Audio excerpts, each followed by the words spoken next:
Howdy y'all, I hope you guys are all doing well, I hope you guys are safe, and I hope you guys are healthy. So instead of doing my original introduction to who I am, I just wanted to take this time and say thank you so very much to each and every one of you who's ever given any of my videos a chance, who's ever watched any of my videos, and who's subscribed, because right now we are at 150 subscribers, and I just wanted to say thank you from the bottom of my heart. I appreciate it so much, and I mean really just, I never thought that that many people would even care about what I had to say about this stuff. So really, thank you guys so very much. Today we're going to be talking about combat boots. I'm going to be going through 3 different tiers of combat boots and basically just giving you details, pros and cons, so that you can basically tell what's best for you. So without further ado, let's get right into it.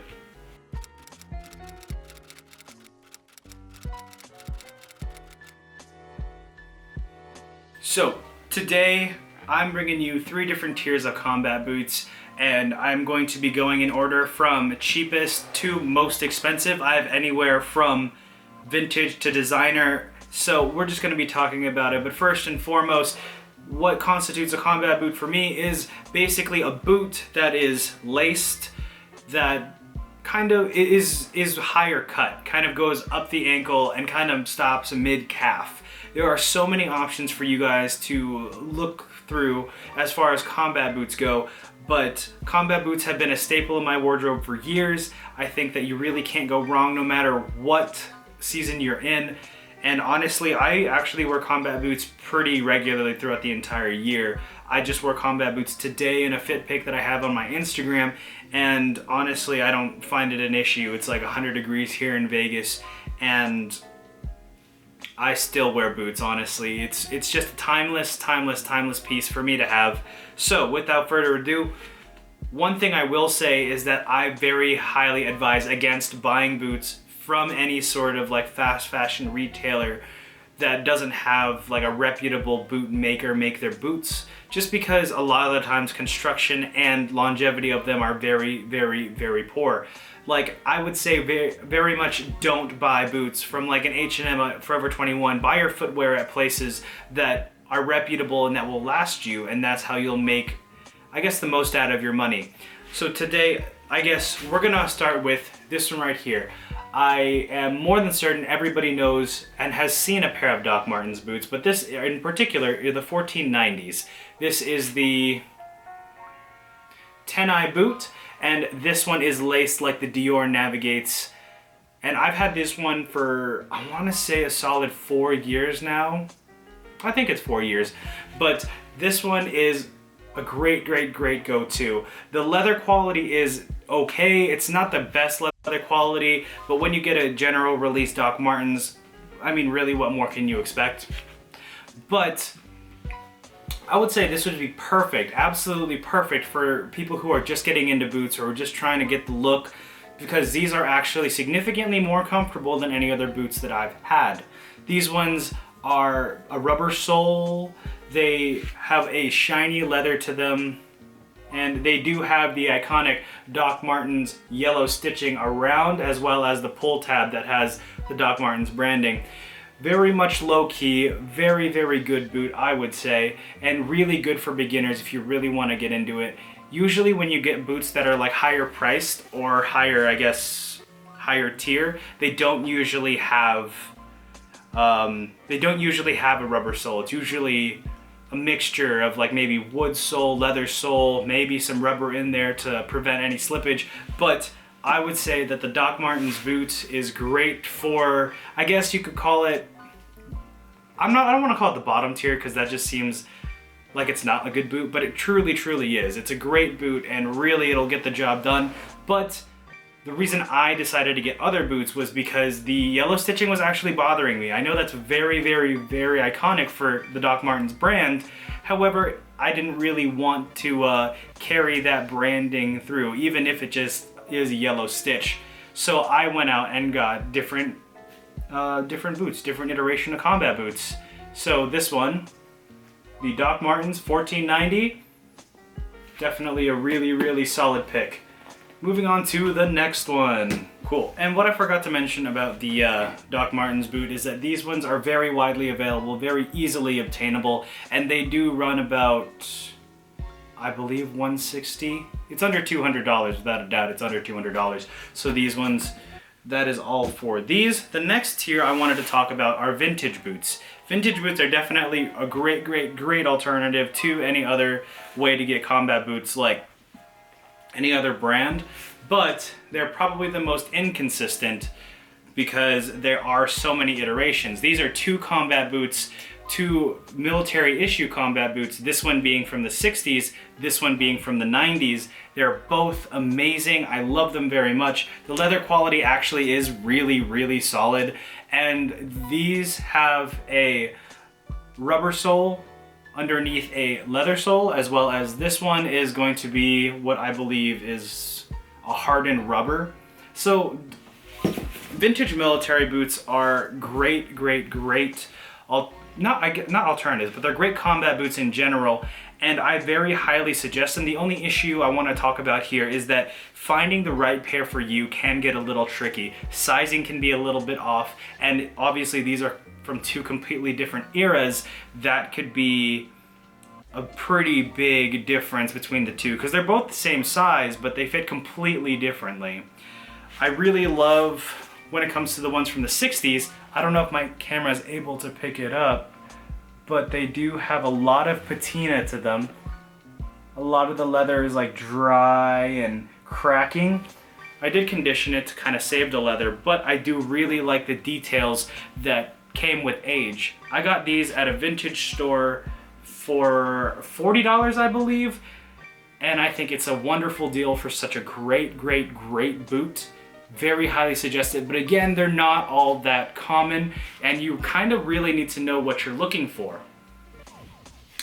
And with this one right here from the 90s, let's see if the details can kind of shine through. Right there.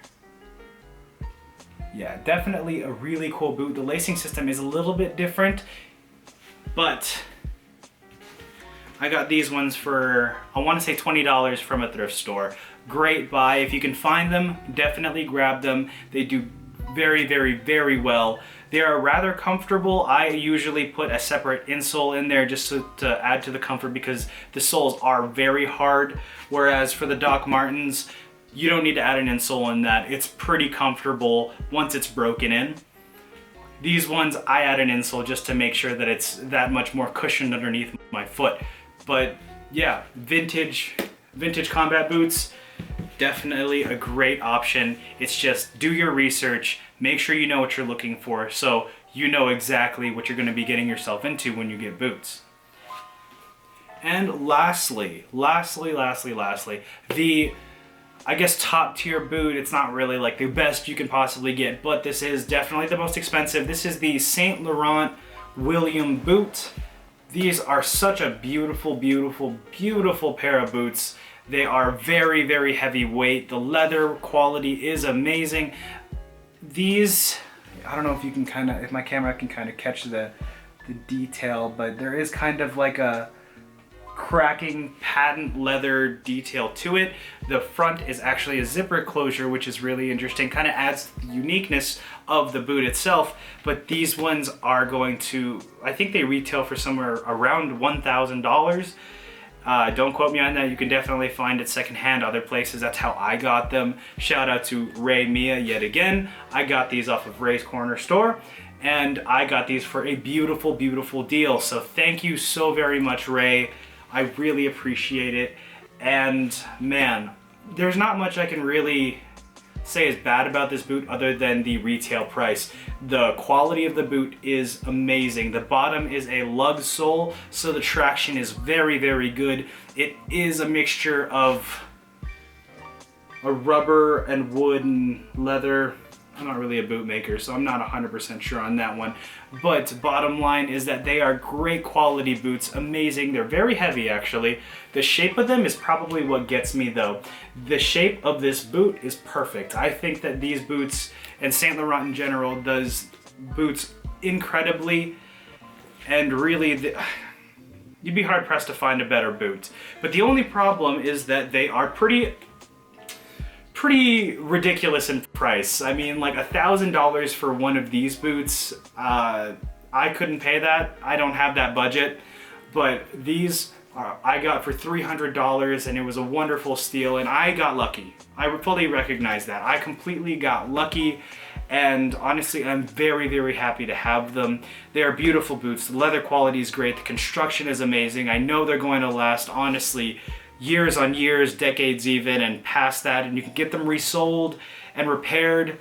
And this is a pair that you definitely want to invest money into. Once they get old and beat up, definitely get them conditioned, definitely treat the leather well. If you treat the leather well, you can definitely get it resold and repaired to keep them going.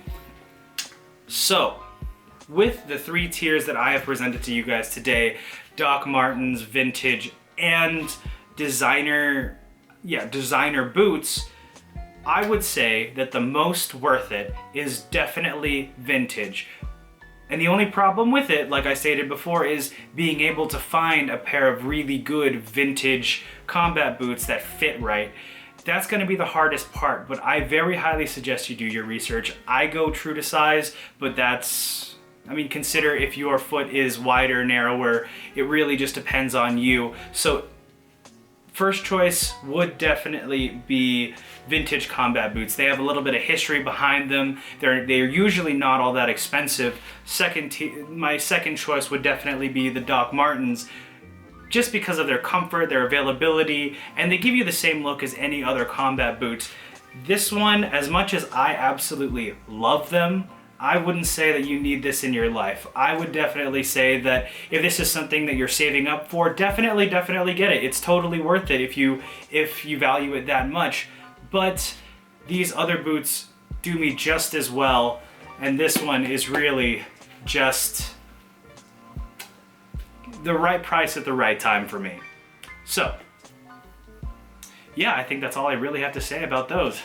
Let me know what you guys think. I hope you guys really enjoyed this one. I loved making it, and honestly, I love black combat boots. Some of my favorite shoes of all time. But yeah, let me know if you guys need any help finding any. I can give you some suggestions down into the comments. Just feel free to ask or DM me. But again, thank you guys so much for watching. Thank you guys so much for watching any of my past videos, and I would very much urge you to please subscribe if you don't mind. But yeah, I think that's all I have to say. So until the next video, I'll catch you guys later.